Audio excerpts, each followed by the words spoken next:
네, 남기정입니다. 먼저 평화재단 16주년 축하드리고요. 오늘 뜻깊은 자리 현장에서 함께하지 못하게 되어 죄송하다는 말씀드립니다. 오늘 제게 주어진 주제는 스가 내각의 외교 안보 정책과 한일 관계입니다. 먼저 이야기를 아베 사임부터 시작해야 될 것 같습니다. 건강 문제가 있었다고는 하지만요, 이거를 그대로 믿는 사람은 없을 겁니다. 낮은 지지율 가운데 자민당 지배의 연장을 의도한 것, 스가로의 정권 이양이라고 하는 것이 그 배경에 있었던 사임이었습니다. 아베 시대에 대한 평가가 스가 시대를 가능하게 할 수 있다고 볼 때 아베에 대한 평가를 좀 봐야 되겠는데요.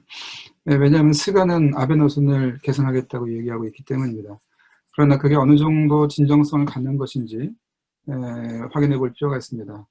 먼저 이 아베에 대한 평가를 보게 되면은 오늘의 주제가 외교 안보니까 외교 안보 면에서 확인해 보면은요, 여기에 이 트럼프의 미국을 상대로 해서 안정적인 관계를 유지했다라고 하는 것이 긍정적인 평가로 나와 있습니다. 근데 이게 거의 유일한 외교 안보 주제에서 거의 유일하게 긍정적으로 평가하고 있는 부분이고요.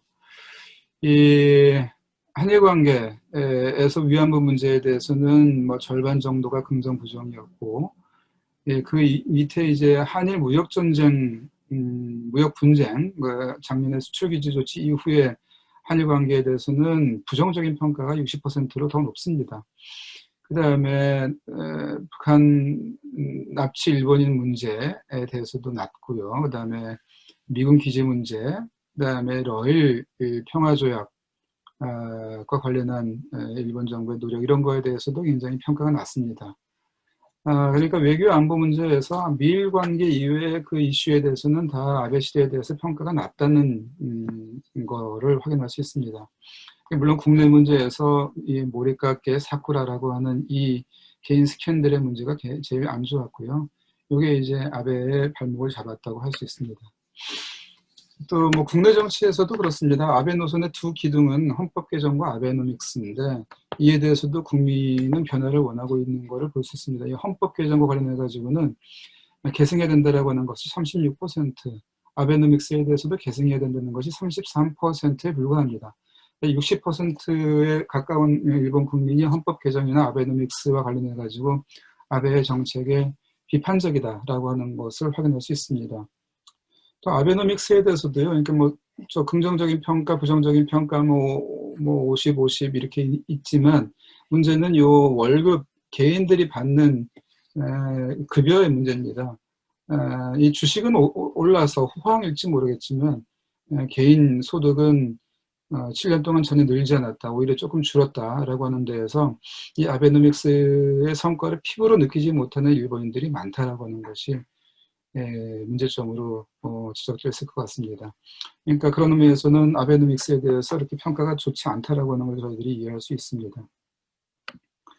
그런데 왜 스가는 아베 노선의 계승을 내걸었는가라고 하는 건데, 이거는 이게 자민당 정치에서 설명이 가능합니다.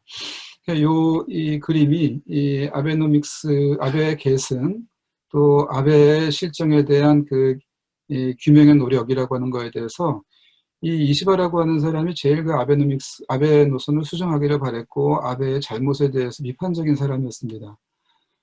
기시다라고 하는 건 약간 어정쩡했고요. 그러나 스가 당시 관봉장관은 아베 노선을 명확하게 계승하겠다라고 하는 거, 그 다음에 이미 아베 시절에 나타났던 여러 가지 개인 스캔들의 문제에 대해서는 다 규명이 된 사실이다라고 하는 식으로 발언을 했습니다. 그러니까 이거에 대한 지지가 몰렸다라고 하는 건데, 그건 이제 이 아까 말씀드린 것처럼 국민들의 그 생각과는 약간 동떨어진 데에서 이러한 이 태도가 나왔고, 이거에 대한 지지가 나왔다고 하는 것을 이해할 수 있고요. 바로 이 요점이 이제 아베 수상의 타이밍, 사임의 타이밍과 관련된 건데, 지금 굉장히 코로나19라고 하는 긴급 사태가 있는 상황에서 이 정치의 공백을 길게 둘 수 없다라고 하는 상황이기 때문에, 이 일반 국민들의 의사를 접하는 일반 당우들에 의한 표보다는 국회의원 표가 굉장히 의미가 있는 그런 상황이 됐던 겁니다. 그래서 그것을 치를 수 있게 하기 위해서는 전격 사임이라고 하는 게 필요했고, 그래서 이 당대회 형식이 아닌 이 양원 의원 총회 형식으로 만들어진 이 선거를 하기 위해서 전격적인 사임을 했고, 그것이 이제 결국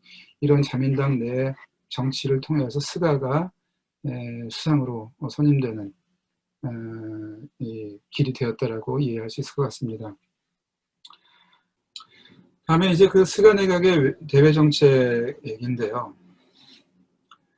스가 트럼프 전화회담이 있었습니다. 여기에서는 대단히 뭐 형식적인 내용이었지만 트럼프 대통령이 이른바 아베 노선의 계승에 대해서 확인할 수 있어서 좋았다라고 하는 얘기고, 에스퍼 국방장관도 그런 점에서 스가를 평가하는 정도였습니다. 그리고 스가로서는 이 트럼프의 지지를 얻었다라고 하는 그러한 그 그림을 그릴 수 있었기 때문에 이 미일 동맹의 그 굳건한 유지라고 하는 거를 대내외에 과시했다라고 하는 그런 의미를 갖는 정회담이었습니다. 한일 관계인데, 한일 관계에서도 약간의 변화가 보였습니다. 사실은 우리 문재인 대통령이 먼저 기본적 가치와 전략적 이익이라고 하는 최근에 그 한일 관계에서 누락된 말이었는데, 이 두 말을 끄집어내서 이를 공유하는 가장 가까운 친구라고 일본을 대했고, 여기에 스가가 나름 화답을 했습니다. 그래서 이 양국 관계를 이대로 방치해서는 안 된다라고 하는 얘기를 했고요.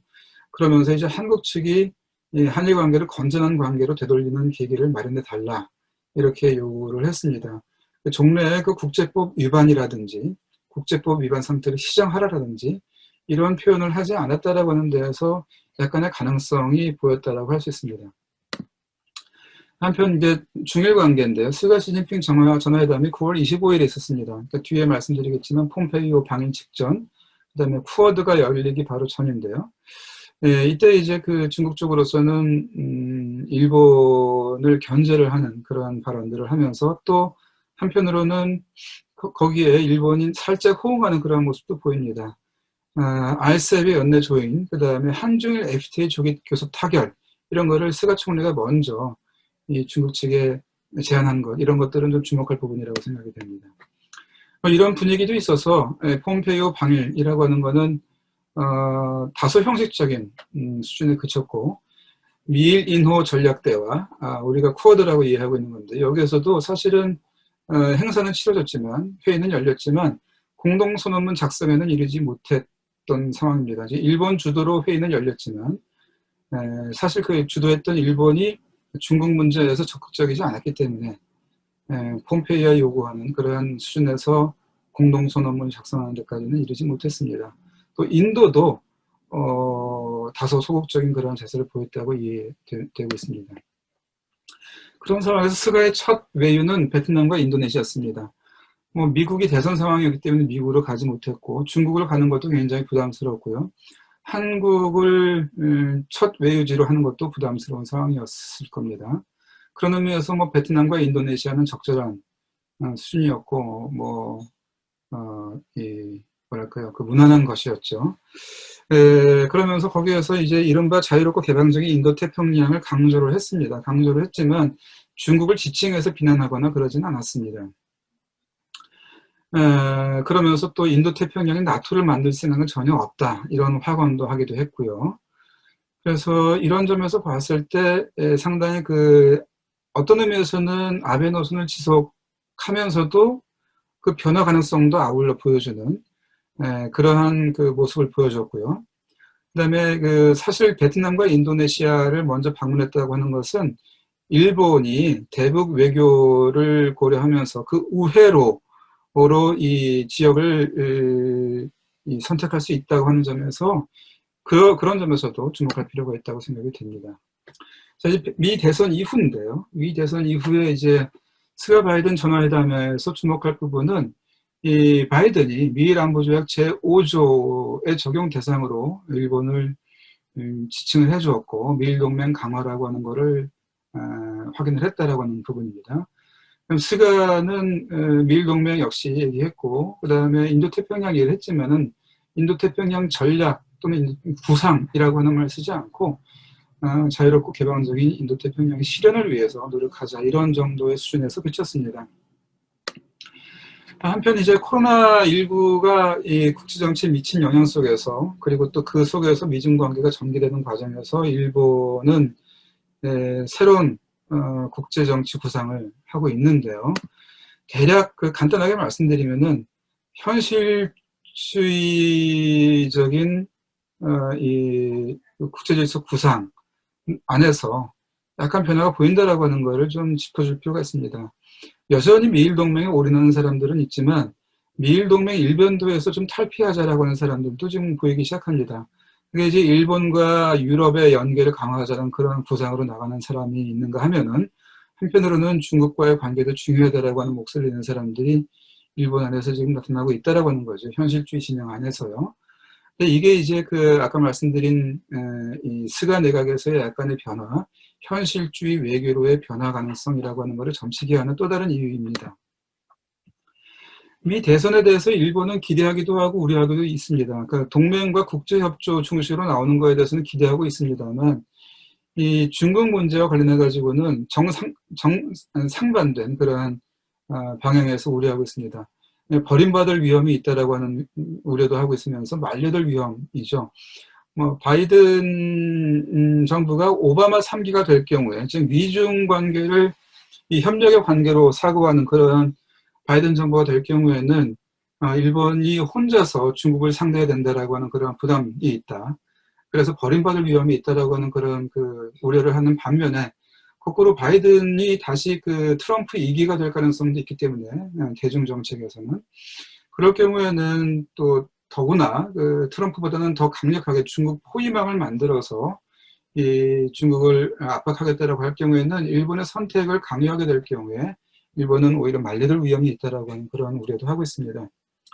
근데 어쨌거나 버림받을 위험이나 말려들 위험 속에서 일본은 조금 더 일본의 레버리지를 확보해야 된다, 일본이 움직일 공간을 마련해야 된다라고 하는 그런 생각을 할 수밖에 없기 때문에, 그래서 제가 이제 앞으로 말씀드리는 것처럼 한국과 일본 사이에서 이 서로 마주봐야 되는 그러한 상황이 지금 벌어지고 있다, 이렇게 얘기할 수 있습니다. 이미 많이 짚어드렸습니다만, 스가 내각에서는 현실주의 외교면서도 실용주의 외교를 펼 가능성이 있고, 청구권 협정 또는 배상 문제에서 대화의 필요성을 인정하고 있어서 상당한 정도로 이 마주할 공간이 생겼다. 우리 하기 나름의 한일 관계가 되어가고 있다라고 하는 말씀을 좀 드리고 싶습니다. 그래서 이제 미 대선 이후에 한일 관계가 상당한 정도로 지금 급박하게 전개되고 있는데요. 이 국장급 회의에서 이 아사히 신문의 보도에 따르면은 여러 가지 논의가 나왔다라고 하는 걸 좀 우리가 볼 수 있는데, 이 지난 3월달에 우리가 제안했던 내용 같은 것도 지금 수면 위로 나오고 있습니다. 즉 상당한 정도로 지금 구체적인 논의들이 되고 있다라고 하는 것을 암시하는 그러한 기사로 저는 읽었습니다. 그다음에 도미타 코우지 주일 대사가 대화를 얘기를 하면서 대화 가능한 환경을 만들어 달라, 이렇게 얘기하는 그런 발언들, 이게 뉘앙스의 변화인데요. 그다음에 이제 잘 아시다시피 박지원 국정원장, 그다음에 김진표 의원 등 한일의원연맹 7명의 방일이 있었고, 이 두 방일에서 전부 스가는 면담을 했다라고 하는 겁니다. 근데 그런 자리에서 스가 총리가 특히 이제 한일의원연맹 7명과 면담하는 가운데에서 한국 측이 이게 좋은 환경을 만들 수 있도록 생각을 제시해 주기 바란다, 한국의 아이디어를 듣겠다라고 하는 얘기죠.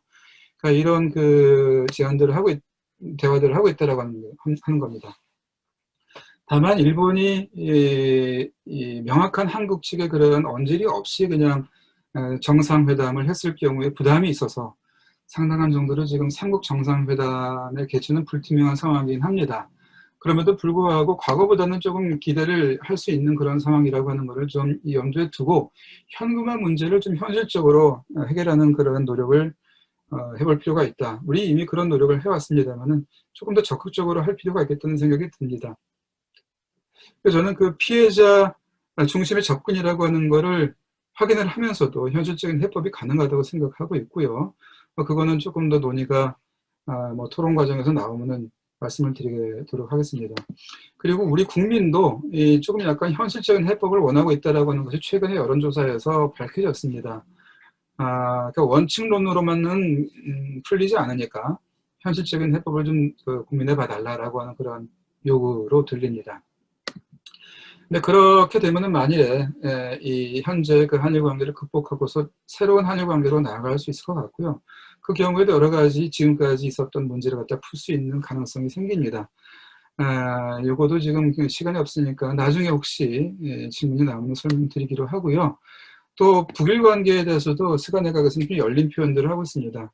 이른바 납치 3원칙이라고 하는 게 있었는데, 그러니까 아베 3원칙이요. 납치 문제와 관련해가지고 굉장히 강경하고 그런 의미에서 비현실적인 그런 요구 조건들을 달고 있었는데, 그 세 가지 조건 중에서 납치 문제가 중요하다라고 하는 그 제1의 원칙 빼고는 지금 약간 분명하게 언급을 하지 않는 상황이 있습니다. 그러니까 이것도 지금 이 문을 열어놓고 있는 거죠. 북일 관계로 일본이 움직여 볼 수 있는 이 자리를 갖다가 좀 만들어 놓고 지금 전국 운영을 하고 있다라고 하는 걸로 보입니다. 네, 그래서 이제 이러한 그 상황으로 봤을 때는 미 대선 이후에 한반도 평화 프로세스의 제2단계로의 진입이라고 하는 걸 우리가 좀 고민해 볼 필요가 있다. 이런 생각이 듭니다. 바이든 당선이라고 하는 것은 트럼프 시기에 그 실종되었던 외교가 복권되는 걸로 이해할 수 있고요. 그렇기 때문에 지금 이 한국과 일본 사이에서 지금 외교가 활발해지고 있는 걸로 생각을 할 수 있습니다. 예측 가능한 공간을 갖다가 한국도 일본도 좀 넓혀 나가겠다라고 하는 그런 태도로 이해할 수 있겠고요. 그렇게 된다고 한다면 이거는 98년도에 시작됐던 이른바 동북아시아와 한반도의 냉전 정전을 동시에 극복하는 그런 화해평화 프로세스의 재출발이라고 해야 될까요? 그것의 가능성이라고 하는 걸 점치게 하는 과정이기도 합니다. 그래서 한일 관계를 복원시키고 남북 관계를 진전시켜서 북일 관계를 개선시키는 이러한 선순환의 이 3자 관계를 만들어가는 그런 가능성이 좀 열렸다. 그러니까 한반도 평화 프로세스 페이즈 2로 진입하는 것이 가능해졌다. 이렇게 생각이 됩니다. 그래서 이러한 그 시도를 우리의 한국 외교가 지금 해볼 필요가 있겠다라고 하는 것을 좀 결론으로 제시하면서 좀 길어졌습니다만은 발제를 마치도록 하겠습니다. 감사합니다.